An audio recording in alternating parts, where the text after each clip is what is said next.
decade earlier, this young nation of sea wanderers became part of an international effort to discover and explore the last unknown portions of the planet. It had begun in 1768 with the voyages of the legendary British navigator James Cook.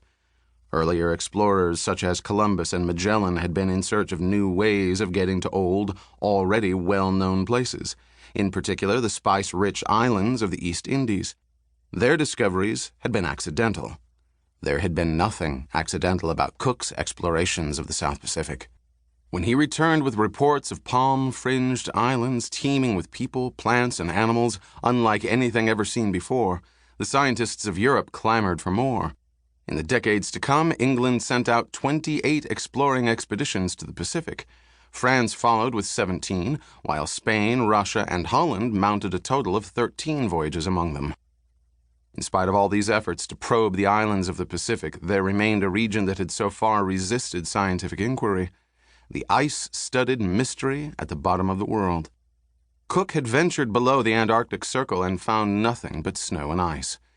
Given the dangerous conditions and the slender prospect of significant results, further exploration hardly seemed warranted. But by 1838 there was renewed interest in the high southern latitudes. What had once been regarded as a forbidding wasteland was now one of the few places left where a discovery of Cook-like proportions might still be possible. 70 years after the English explorers' inaugural voyage, the icy waters of Antarctica were just one of the many destinations planned for America's first ocean-going voyage of discovery. They called it the USXX, or simply the XX, shorthand for the United States South Seas Exploring Expedition of 1838. It was an unprecedented naval operation, especially for a nation with a navy that was less than half the size of Great Britain's.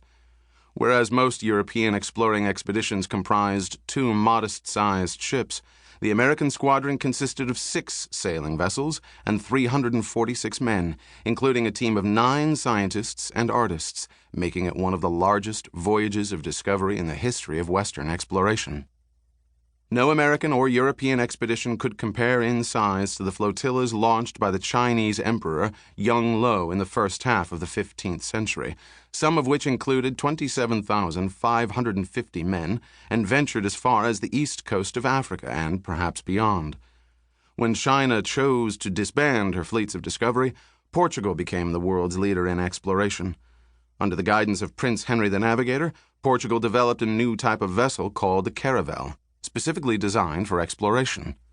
Based on Egyptian and Greek designs and only 70 feet long, with shoal draft to keep from running aground on unknown coasts, the caravel enabled Portugal to become the first European country to round Africa's Cape of Good Hope, and in 1498 reach the fabled shores of India. By that time, Spain had launched its own expeditions, placing its hopes in an Italian mariner named Christopher Columbus. Columbus insisted that the fastest way to the east was to sail west, and when he subsequently came upon the islands of the Bahamas and the Caribbean, he stubbornly insisted that they were what he had been looking for all along, the Spice Islands of the East Indies.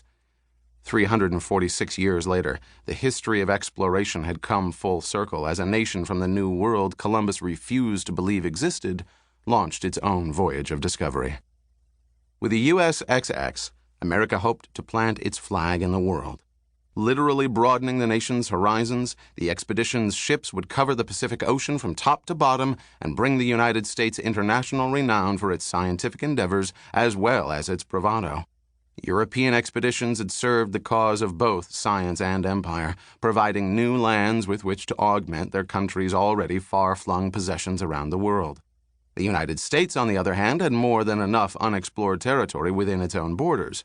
Commerce, not colonies, was what the U.S. was after.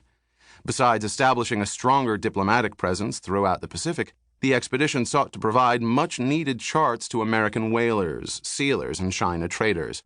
Decades before America surveyed and mapped its own interior, this government-sponsored voyage of discovery would enable a young, determined nation to take its first tentative steps toward becoming an economic world power. The expedition was to attempt 2 forays south, one from Cape Horn, the other from Sydney, Australia, during the relatively warm months of January, February, and March. The time in between was to be spent surveying the islands of the South Pacific, particularly the little...